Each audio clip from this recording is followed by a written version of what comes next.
Before we start, I don't know if y'all can hear this, but they've been doing construction on the house next door to me for the last few days, and I've got to get this video out, so I'm just gonna deal with it. I know that sometimes I get like collar jingles or something in the background because I record with a snowball ice microphone, and my cat thinks it's just a big fun ball, so he runs over and wants to play with it. I just wanted to get that out of the way before we started my video today. Apologies. I was so hoping I could put all the stuff I wanted to talk about in a single video, but I tried to keep my videos under 10 minutes at the most, and we were well past 10 minutes in the last video. There's just so much to say about this game, and it's so hard to get it all in one go. The game itself takes like 2 or 3 hours to play, and the amount of digging I had to do last time to get everything we used was insane. I mean, I was comparing the handwriting of dead kids. It was crazy. Hopefully this part will be a little shorter, but if you think for a minute that this is going to be any less quality, you've got another thing coming.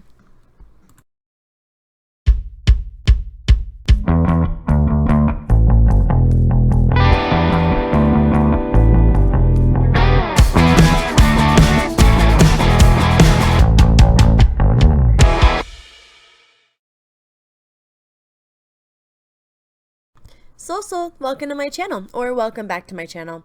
I am so excited to share this next part with you guys, because our girl Edie just becomes more crazy as we go on. When we last talked, I compared the handwriting of all the notes and diaries from the dead Finch children to prove that Edie is really the one who's writing all these stories. I also showed how she was starting to lose her touch with the inconsistencies in the facts with Walter's death, and I even showed that there is a chance that Walter is alive and that Milton may be with him. That's a theory for another day, for sure. But let's go ahead and continue to look at the family deaths in the order that the game gives them. Again, another trigger warning, a lot of these stories deal with sensitive subjects, like child death, sexual assault, and suicide. If you're uncomfortable hearing about any of these topics, please click off this video. Maybe check out some of my Sims gameplay. Or if you're in the mood for some theories, I'll suggest my theories for Poppy Playtime. There is a playlist of all of my theories and all of my Sims gameplay on my channel.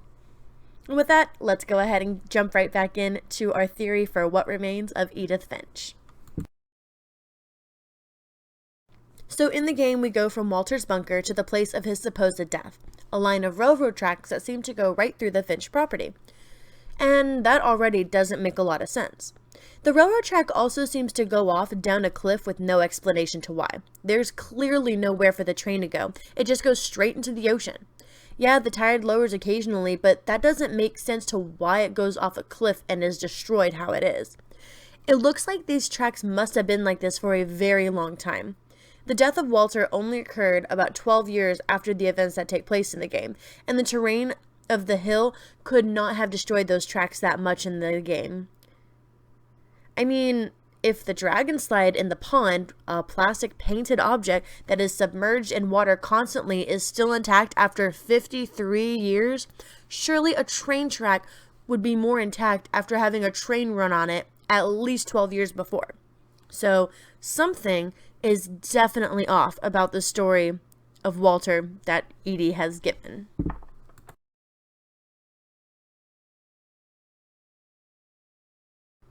After we pass this area, we see the family cemetery. At the top of Odin's monument, there's an area with a telescope that shows where Edie's original house is.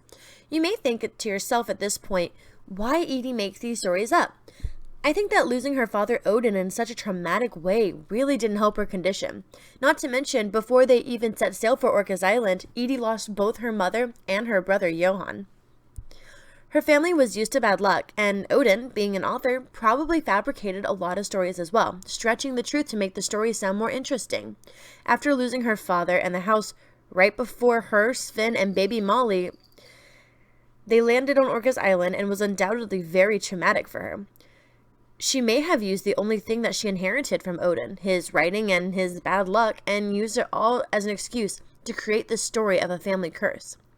This could all be why Edie makes these stories up in the first place, and why all these stories continue to go on. Next, we're going to take a look at Edith's grandfather, Sam. Now, this is the only death that we seem to have photographic evidence to know exactly what happened. Sam and his daughter Dawn go on a hunting trip. Dawn seems to read the whole time and shoots to please her dad. When Dawn shoots a deer, Sam for some reason poses with the deer instead of Dawn. The deer is still alive and kicks Sam off the cliff. This death also seems suspicious in the way it happens. We don't have Edith's mom to tell us what really happened, though. This could definitely be the way things panned out, but we don't actually see Dawn shoot the deer. If Dawn shot the deer, why would Sam pose with it instead of Dawn, especially when we know that he prefers to be behind the camera and not in front of it? Wouldn't we want Dawn to pose with her first kill? That just seems kind of weird for someone who's camera shy and even tried to cover his face when Dawn took photos earlier. Like, it would make sense if he wanted to take a picture to remember Dawn's first hunting trip, but why would Sam, again, be the one holding the deer and not Dawn? More likely, Dawn froze up when taking the shot, and Sam shot the deer. Look how grainy the gun and the hand is in this clear photo. Dawn was also wearing a bracelet on the arm that pulled the trigger, and you can't see anything on that hand to show that it was Dawn who took the shot. And if Sam took the picture, this photo wouldn't be as blurry as this one. It would be clearer, like the others.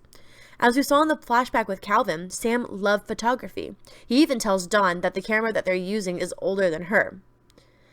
He's had so much practice with this camera that by the time that this picture was taken, he would know how to get a clear shot. But I don't think Dawn would have had such practice as Sam, especially with an action shot with lots of movement. So I think that Dawn took the picture of her dad shooting the gun after chickening out of shooting an animal. We just don't see that part because it's Edie's rendition of the events that took place that day. Her vision is also probably going as well, so she couldn't even tell the difference of the two hands.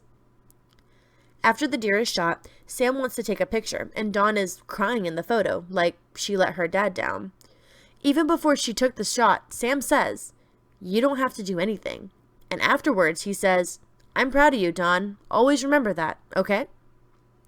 That reassurance that Sam is proud of Dawn seems kind of weird for someone who just did exactly what she was asked to do. There are definitely inconsistencies even with this story. Considering Dawn never told Edith about her Uncle Walter until he passed, it's not really a surprise that she never even spoke about the death of her dad. In fact, Edith herself said, of all these stories, that's the one I wish my mom had told me. And then she only had Edie to tell her what happened. Someone who wasn't even there for the event.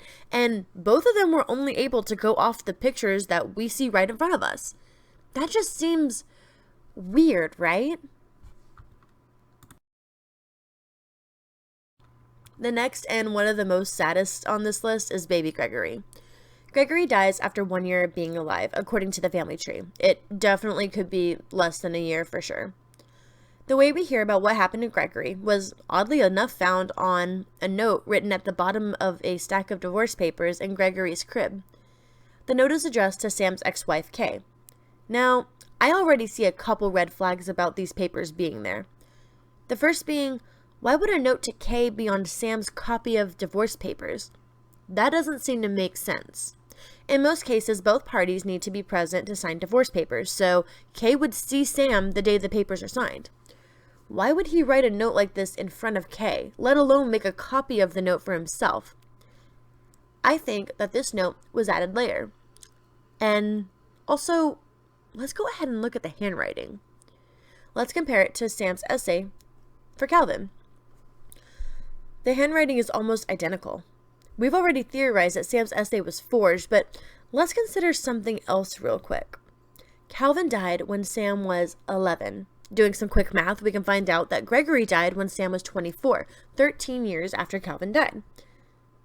How would Sam's handwriting not change at all in at least 13 years? It's almost impossible. That and the story that Sam writes about just doesn't sound right. Let's go ahead and read through this note real quick.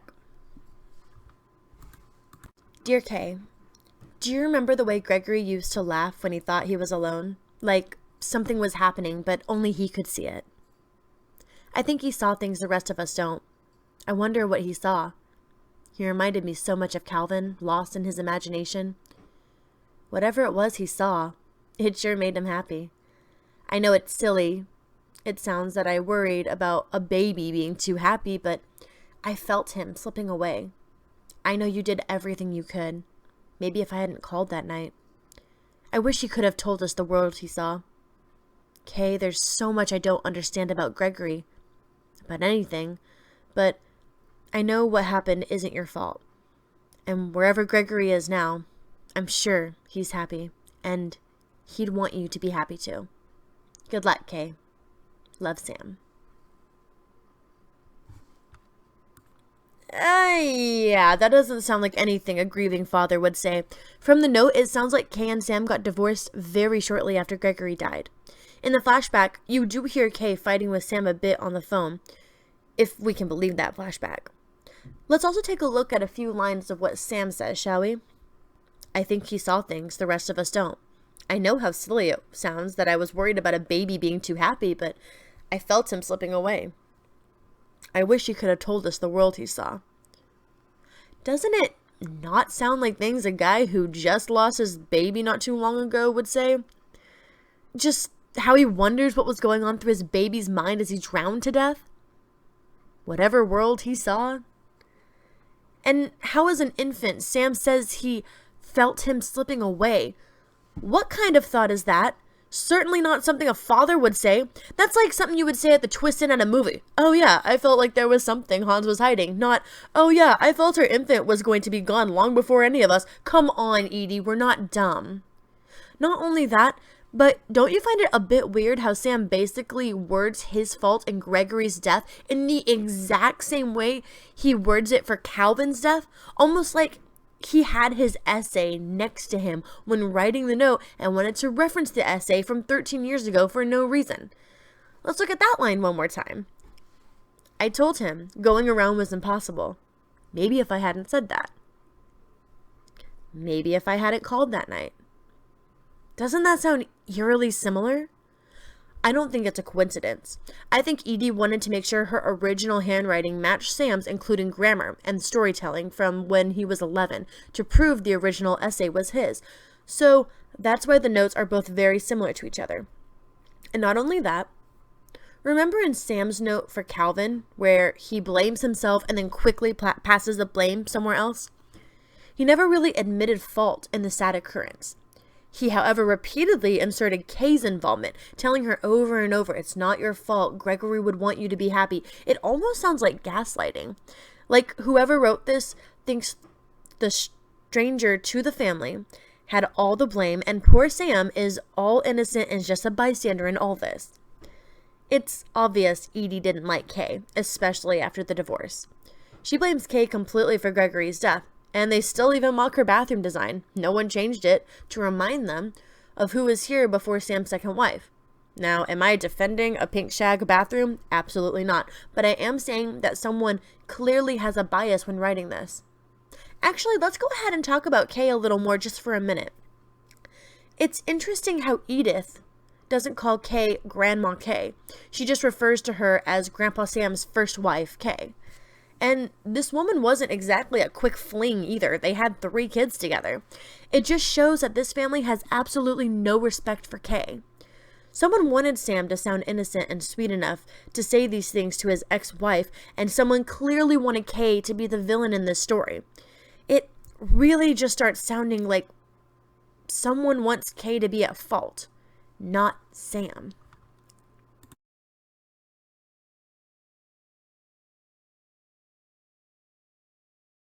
Moving right along, next to baby Gregory is the bed of Gus, Don's other brother.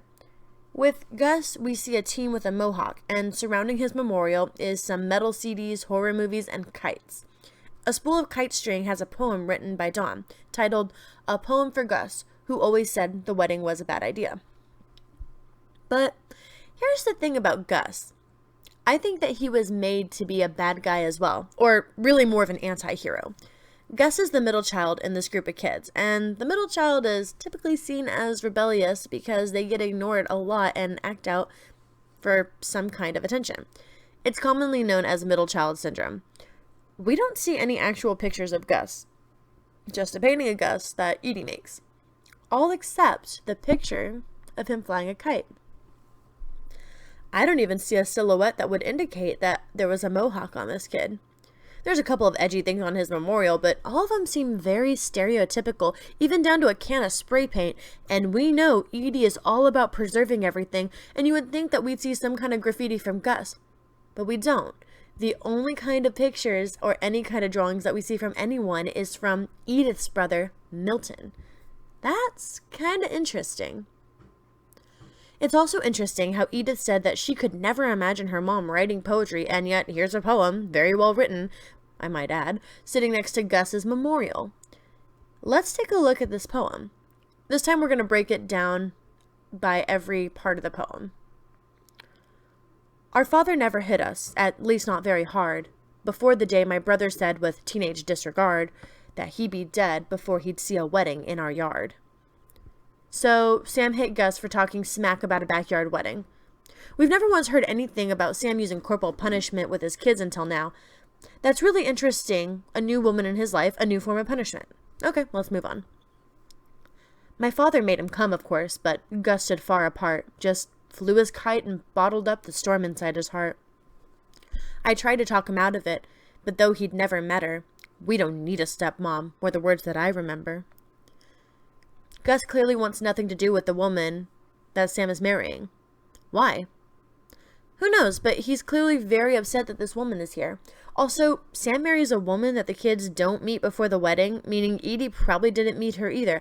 And after the incident with Kay, I think she's already had some preconceived thoughts on the new wife. Moving on. But when the time for photos came, Dad ordered him to come here. But Gus declined and as a sign held up his middle finger. Ah yes, the stereotypical teen sign of disrespect. From where the wedding was held, no one except Sam maybe could even see Gus flipping off his dad. Why would Don mention this? The wind picked up and panicked geese appeared and quickly went. But all the humans did that day was go inside the tent. The wind started picking up and the storm is about to start and no one gets Gus. No one. The rain came down in buckets, but no one seemed afraid that nature might destroy the tent our dad had crudely made. The thunder sounded much too close, full of angry power, but all my father said to this was, "Make the music louder." And through a freaking storm, you're letting your son just stay out there? Highly unlikely. Your new bride did not distract you that much, I promise, Sam. I wish I could truly say I thought about you on that day. Out there on the beach alone, just you, the wind, and the sea and foam. But I didn't, until we found you. Now here the rhythm of the poem changes quite a bit, almost like someone just gave up right at the end. But if this was a poem of true agony and passion, I feel like you wouldn't just cop out at the end, the point where you're just expressing guilt. It just seems, I don't know, lazy? This doesn't sound right to me either, like using the biggest stereotype of a teenager, rebelling against his dad's wedding, and maybe for a good reason. Sam seems to look like a loving and caring father, and the fact that Gus doesn't agree with the wedding and Sam hits him for it seems sketchy. Definitely feels like he's meant to sound like he's manipulated. I don't think by much, though, because that's the only bit we ever hear of Sam's second wife. We don't even get a name. She isn't mentioned at all in the family tree either. Maybe like Rick, Sam's second wife didn't even exist. I mean, I know that's a bit far-fetched, but maybe. Again, who is here to confirm it? And again, like Edie's kids, there is only one survivor to actually get married and have kids, and that is Sam's daughter, Dawn, Edith's mom. There is so much more information on this final generation, though, since Edith is present for all of these deaths and disappearances. So, we're going to have so much more to cover in part 3. Yes, we're going to break it down one more time. I want to keep it organized by every generation. Anyway, I really hope y'all are all enjoying this breakdown, and keep an eye out for part 3. Be sure to like this video and subscribe for more content. And I'll see you in the next video. Goodbye!